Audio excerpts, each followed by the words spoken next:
Wichita Eagle columnist Fred Mann wrote it best when he penned, "If a tie is like kissing your sister, Kansas State's sister is Daryl Hannah, and Colorado's sister is Roseanne Arnold."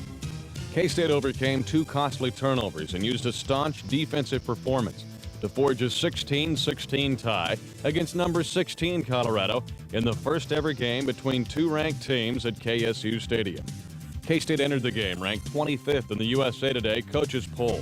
The Wildcats relied on a strong defensive performance to force Colorado into 3 first-half field goals as the Buffs took a 9-0 halftime lead. But the second half would belong to Kansas State. May takes the snap with an empty backfield, looks right, now being chased, running to the right, pumping, now fires downfield, pass is tiptoed, cut by Lockett at the 16-yard line. Is a flanker to the right side, back to throw, made 2-step, lofting a pass for the end zone, looking for Coleman, the pass is tipped, caught, touchdown K-State! It went off the arms of Chris Hudson, who had a chance to intercept it, then it flew into the arms of Andre Coleman for a K-State touchdown. Trailing 9-6, K-State opened the fourth quarter with a 13-play, 77-yard drive to take a 13-9 lead on this pass from Chad May to senior tight end Brad Seib. May fakes the handoff, looking right, wants to throw the football, now throws for the end zone, pass caught by Seib, touchdown! Brad Seib makes the catch, 9.5 yards deep in the end zone. K-State takes the lead.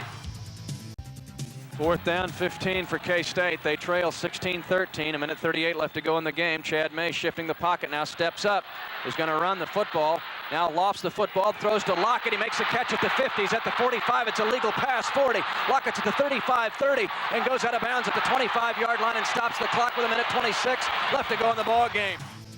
By all accounts, K-State dominated the Oklahoma Sooners from start to finish in a game that wasn't nearly as close as the final score would suggest. Kansas State 21, Oklahoma 7. The Wildcats' first win over the Sooners in 23 years. Columnist Gib Twyman of the Kansas City Star put the K-State-Oklahoma game in perspective when he wrote, "The reality is that not only did the better team win Saturday and climb to 6-1-1 in the season, it dominated from start to finish against a 6-2 team that is number 14 in the country. Make no mistake, K-State's ability equals or betters anyone in its league. It has now barely lost to Nebraska, tied Colorado, and whipped Oklahoma. They are the second best team in the Big 8 right now, and that is the reality the rest of the conference is going to have to deal with."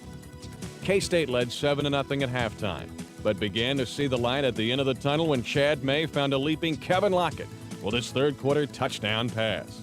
2 seconds on the play clock. K-State on 2nd and 10. Back to throw May, looking left, being rushed. Now he's gunning it long for the end zone. The pass is caught by Lockett on an acrobatic catch. Touchdown! Kevin Lockett does it again. The freshman from Tulsa, Oklahoma, out jumps Larry Bush for the football. K-State leads 13-0.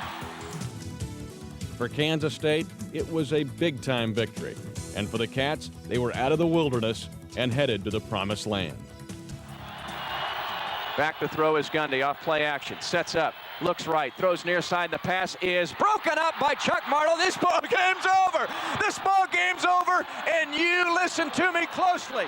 Listen to me closely, because for the first time since Exodus chapter 14, the Red Sea has been parted, and Pharaoh's Sooner chariots have been swallowed up, because Bill Moses Snyder says, "Let my people go," from 23 years of Sooner bondage. So wind it on up for Kansas State, because for K-State, winning 21-7 for Oklahoma, it's a big